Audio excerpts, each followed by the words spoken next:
Quando contamos as histórias das grandes campanhas militares ao longo da história, elas são dominadas por operações para avançar através das linhas principais do inimigo, empurrar o inimigo para trás e levá-los à derrota final. No entanto, outra forma de ataque tem sido um elemento básico das campanhas militares, mas não busca manter o território que captura. Em vez disso, uma incursão visa alcançar um objetivo, como destruir suprimentos vitais ou a sede de um inimigo antes de recuar para as linhas amigáveis.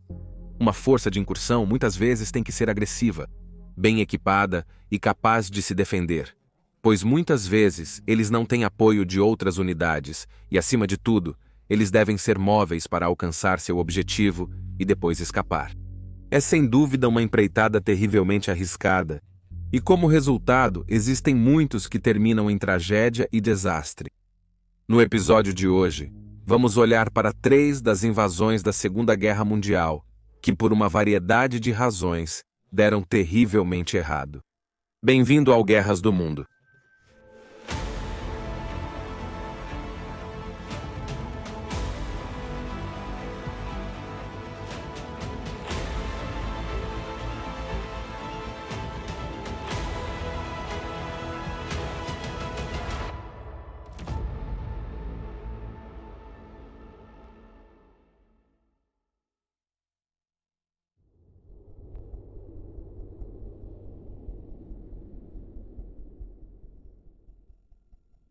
Após sua invasão da República da Polônia e a subsequente declaração de guerra por parte da Grã-Bretanha e da França, Hitler sabia que eventualmente suas forças teriam que atacar a oeste, mas havia 2 problemas-chave em seu caminho.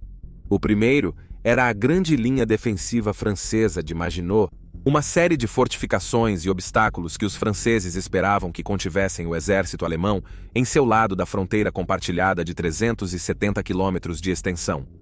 O segundo era que, apesar dos sucessos de seu exército até agora, Hitler sabia que suas forças não possuíam o poder de fogo ou os recursos para romper essa linha em um ataque direto ou se envolver em uma campanha prolongada para desgastar as defesas francesas.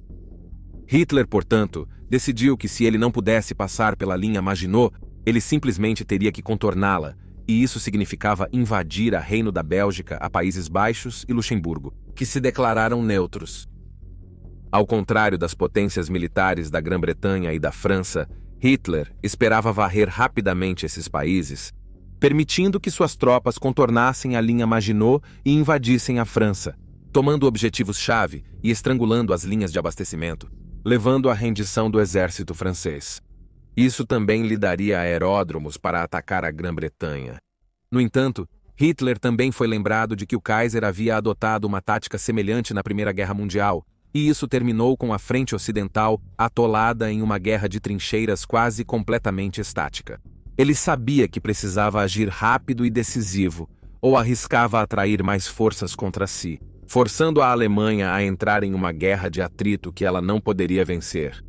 Para ajudar a acelerar a vitória nos chamados Países Baixos, os comandantes alemães elaboraram um plano audacioso para forçar a Países Baixos a se render em um único dia. Eles empregaram a tática de cortar a cabeça da cobra para que o corpo morresse. Eles iriam usar paraquedistas para descer sobre a Países Baixos e capturar a rainha holandesa Wilhelmina e o comandante em chefe do seu exército, Henrique Winkelmann, e forçá-los a se render, permitindo assim que as forças alemãs descessem para o sul, para a Reino da Bélgica e depois para a França sem a oposição holandesa. A invasão alemã a Países Baixos em 10 de maio de 1940 viu um uso então sem precedentes de tropas aerotransportadas. Cerca de 12 mil foram paraquedistas. Antes do início do assalto, aeronaves alemãs sobrevoaram a Países Baixos e o Mar do Norte. Esperava-se que isso convencesse os holandeses de que as aeronaves estavam em missão de bombardeio contra a Grã-Bretanha, para que fossem pegos de surpresa quando voltassem e atacassem do norte. No entanto, isso não aconteceu. Em vez disso, a aeronave enviou alarme por toda a Países Baixos, e as pessoas correram rapidamente para os abrigos, ou em alguns casos, pegaram em armas para defender suas casas enquanto o exército se mobilizava rapidamente. A aeronave alemã bombardeou os quartéis e aeródromos do exército holandês ao redor de Países Baixos, em preparação para o assalto aéreo para capturar a rainha Wilhelmina. Pouco depois das 415 horas, quando a primeira luz estava rompendo o céu noturno, paraquedistas alemães pousaram nos próprios aeroportos onde, momentos antes, suas bombas haviam caído.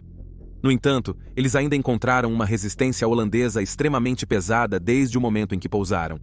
Embora os alemães tenham conseguido capturar os aeroportos e usá-los para trazer parte de seu equipamento mais pesado que precisavam para tomar Países Baixos, o aeroporto de Valkenburg ficou em tão mau estado que se tornou inutilizável, forçando os alemães a pousar em campos próximos e numa praia próxima, momento em que a Marinha dos Países Baixos começou a bombardeá-los. No entanto, as esperanças de uma fuga alemã dos aeródromos logo foram frustradas quando as forças holandesas lançaram um contra-ataque, incluindo ataques aéreos realizados por um punhado de bombardeiros bimotores Fokker-TV da Força Aérea Holandesa. Em menor número, e às vezes tendo que contar com armas holandesas à medida que gastavam seus próprios suprimentos de munição, os paraquedistas alemães foram lentamente forçados a abandonar os aeródromos e começaram a lutar em retirada à medida que se dividiam em grupos desorganizados e fugiam para as florestas próximas, esperando se juntar à sua principal força de invasão. As estimativas para os alemães colocam suas perdas em até 400 mortos e 1.750 capturados de um total de força na região de 3.000. Para os holandeses, foi uma história de triunfo em uma narrativa de outra forma trágica. Na linha de frente principal, os alemães forçavam os holandeses a abandonar cidades enquanto avançavam. Então, no dia 14 de maio, a Força Aérea Alemã, a Luftwaffe, devastou a cidade de Roterdã com um ataque aéreo que matou mais de 900 pessoas e deixou até 85.000 desabrigados. Para evitar mais sofrimento entre seu povo, os holandeses se renderam naquela tarde e a rainha Wilhelmina fugiu para a Grã-Bretanha, onde formou um governo no exílio para organizar a resistência holandesa.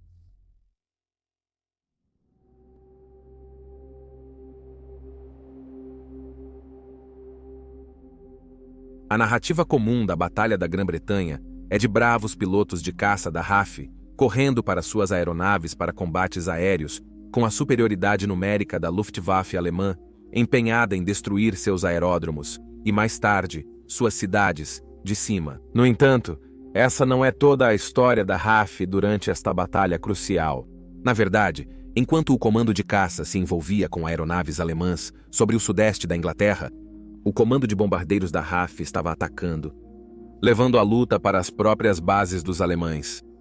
Apenas na segunda semana de agosto, os bombardeiros da RAF realizaram 24 ataques contra bases de caças e bombardeiros alemães na Europa Ocidental para ajudar o comando de caças assediado, mas era um negócio difícil e mortal. Frequentemente, os bombardeiros voavam sem proteção de caças por falta destes. Então, em vez disso, eles tentaram usar nuvens para se esconder dos olhos aguçados dos pilotos de caça alemães e dos artilheiros antiaéreos. Às vezes funcionava, muitas vezes não. Em 13 de agosto de 1940, 12 bombardeiros, Bristol Blenheim, do esquadrão número 82 do Comando de Bombardeiros, decolaram de RAF Watten, em Norfolk. Seu alvo era o aeródromo de Aalborg, ocupado pelos alemães, na Dinamarca. O Blenheim era na época a espinha dorsal do Comando de Bombardeiros e era um dos bombardeiros mais rápidos do mundo nos anos que antecederam o início da guerra. Os pilotos gostavam de pilotá-lo em tempos de paz. Mas em guerra, como disse um piloto da RAF, era tão resistente a danos quanto uma lâmpada elétrica. A formação britânica estava sob o comando de um comandante de ala, Eduardo Colles de Verhac-Lart, um oficial experiente e agressivo. Para atacar Aalborg, os Blenheims estariam voando até os limites máximos de seu alcance. Mas à medida que a formação se aproximava da costa dinamarquesa para um bombardeiro, os números referentes ao combustível e ao alcance previsto não estavam batendo. Notando que o bombardeiro consumia combustível acima do esperado, Lart mandou os pilotos voltarem à base. Descobriu-se mais tarde que o piloto errou a mistura de combustível e ar, daí o consumo de combustível acima do previsto. Os 11 Blenheims restantes continuaram sobre a costa dinamarquesa, mas ao avistar terra, eles perceberam que, enquanto estavam sobre o mar sem características distintas, eles haviam se desviado 55 quilômetros para o sul do curso. Pior ainda, à frente deles, a esperada cobertura de nuvens evaporou, deixando para trás céus azuis claros e nenhum lugar para eles se esconderem. No entanto, O comandante de ala Lart decidiu prosseguir com o ataque a Aalborg, enquanto as tropas alemãs no solo os espiavam através de binóculos e começaram a transmitir sua posição para seus comandantes. Às 1205 horas, 8 caças Messerschmitt Bf 109E foram acionados para interceptar os bombardeiros britânicos, porém estavam demasiado atrasados, já na aproximação final ao aeródromo. Operando em duas ondas, os Blenheims se viram enfrentando um intenso fogo antiaéreo, mas as 6 aeronaves que compunham a primeira onda, incluindo a de Lart, conseguiram penetrar na defesa da base aérea e lançaram suas bombas. No entanto, os 5 restantes na segunda onda, menos de 1 minuto atrás, não tiveram tanta sorte. Aproximadamente às 18 horas, o primeiro Blenheim foi atingido por fogo antiaéreo e enviado em queda para a terra, matando os 3 tripulantes a bordo. Foi seguido por um segundo Blenheim apenas 2 minutos depois. 2 daquela tripulação conseguiram sair, mas o artilheiro Sargento Eduardo Turner, de 20 anos, não teve tanta sorte. Em apenas alguns minutos, os 3 Blenheims restantes da segunda onda foram abatidos do céu pela artilharia antiaérea alemã. Dos 15 homens a bordo das 5 aeronaves, apenas 5 conseguiram se ejetar em segurança, apenas para serem feitos prisioneiros. Quanto à primeira onda, seu horror estava prestes a começar. Tendo bombardeado o aeródromo, os pilotos de caça esperaram pacientemente pelos 6 Blenheims saírem do fogo antiaéreo para que pudessem atacá-los e se vingar. Quase assim que eles se livraram do fogo antiaéreo, pilotos alemães derrubaram seu primeiro alvo. Na frenesi do combate que se seguiu, os Bf-109S armados dispararam pesadamente na formação britânica, em um ponto, derrubando 2 dos aviões britânicos simultaneamente.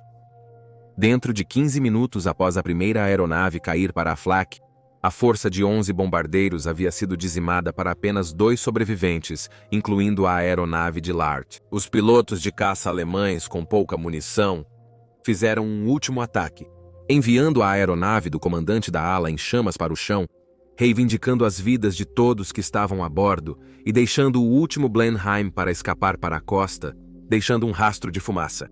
No entanto, a tripulação percebeu que não podiam voar sobre o Mar do Norte de volta ao Reino Unido, e assim, com o coração pesado, o sargento John Oates virou o condenado Blenheim de volta e fez um pouso forçado na costa dinamarquesa antes de se render a AOS alemães.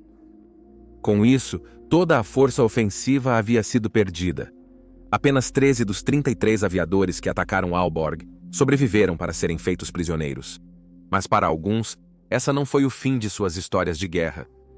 Sargento Guilherme McGrath, cujo avião caiu por causa de flak, fugiu do campo de prisioneiros de guerra em novembro de 1941. Em uma incrível história de sobrevivência, ele atravessou a França, ocupada no norte, a França pró-alemã no sul, e depois pela Espanha, antes de alcançar a liberdade em Gibraltar britânico, e então voltar para a Grã-Bretanha, em março de 1942. O sargento João Bristol escapou por pouco de seu Blenheim em queda. Seu paraquedas abriu momentos antes de atingir o solo. Durante seu tempo como prisioneiro de guerra, o bastante engenhoso Bristol montou vários rádios primitivos para ele e seus companheiros prisioneiros aliados ouvirem, a fim de manter o moral e acompanhar os eventos da guerra.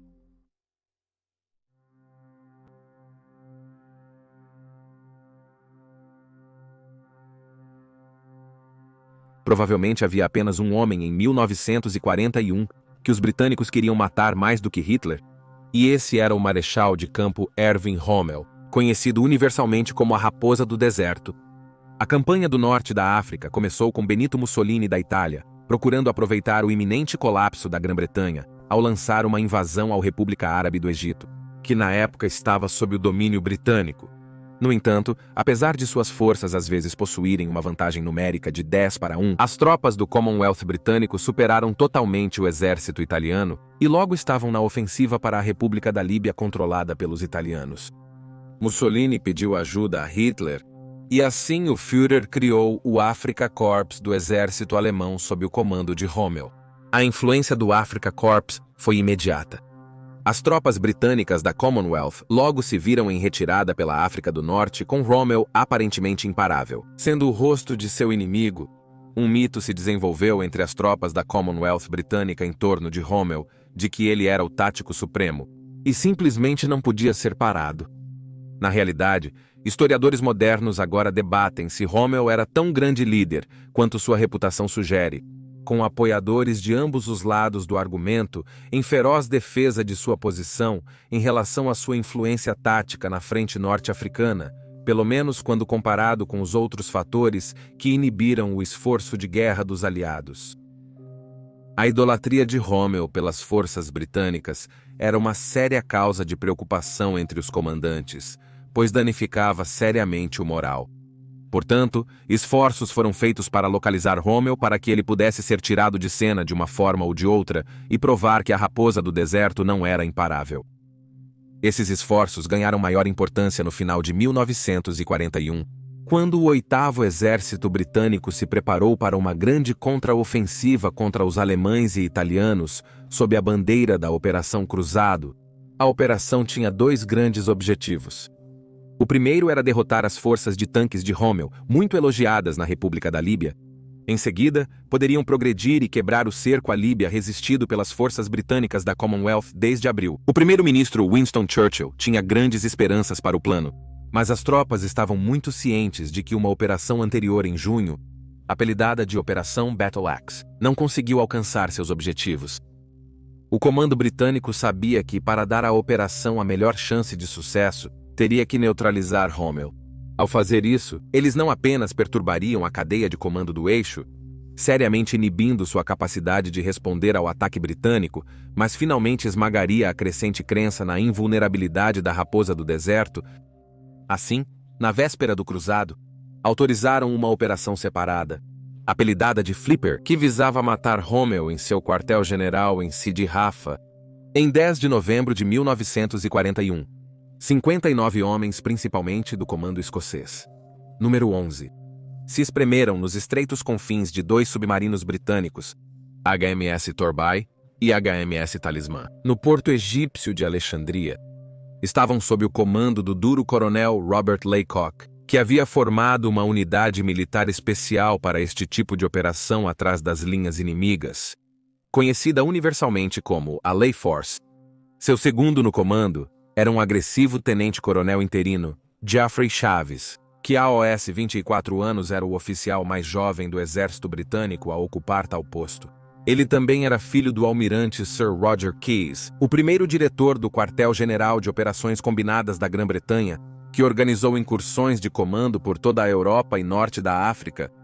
Na noite de 14 de novembro, os 2 submarinos se aproximaram da costa líbia ocupada pelo inimigo, e os homens com seu equipamento começaram a desembarcar. Uma equipe de guias que saltou de paraquedas no dia anterior os esperava para conduzi-los ao interior.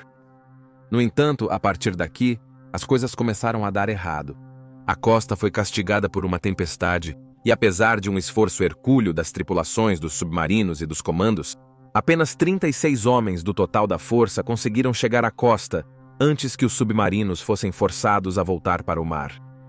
Avaliando a situação, Laycock teve que modificar o plano original. Aqueles que conseguiram chegar à costa seriam divididos em 3 equipes. Laycock liderou o primeiro time, e seria sua tarefa garantir a área de desembarque e manter suas rotas de fuga abertas. Outra equipe foi formada sob o comando do tenente Roy Cook, cujo trabalho era sabotar as comunicações para espalhar confusão entre as forças do eixo regionais. Finalmente, Keyes lideraria um destacamento de 25 homens que invadiriam o quartel-general de Rommel e matariam o comandante do Corpo da África.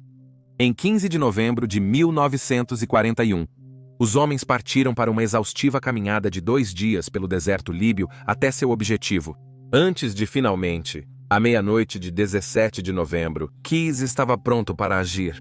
Avistando a vila, quartel-general de Rommel, ele e mais 2 homens, Capitão Robin Campbell e Sargento Jack Terry, caminharam até a frente da casa e bateram na porta.